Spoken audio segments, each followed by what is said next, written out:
अब इस सवाल से आपके ज़हन में सवाल जाएगा कि फिर क्या मौला अली की शान ज्यादा हुई काबे से? सवाल उठता है ना कि क्या मौला अली की शान ज्यादा हुई काबे से? तो एक असूल याद रख लें, असूल बात। हुजूर ने फरमाया कि मोमिन की इज्जत, एक आम मोमिन के बारे में फरमाया, मोमिन की इज्जत काबे की इज्जत से अफजल है। काबे की इज्जत से अफजल है, ज्यादा है।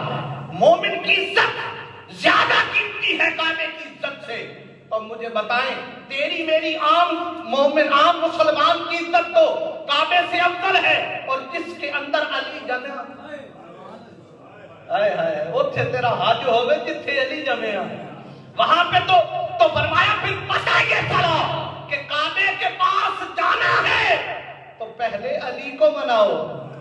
पहले वो किसी ने कहा था कि दिल में है बुग़्ज़ अली, दिल में है बुग़्ज़ अली, और काबे के चक्कर, दिल में है बुग़्ज़ अली और काबे के चक्कर, काबा खुद चक्कर में है, ये किस चक्कर में है?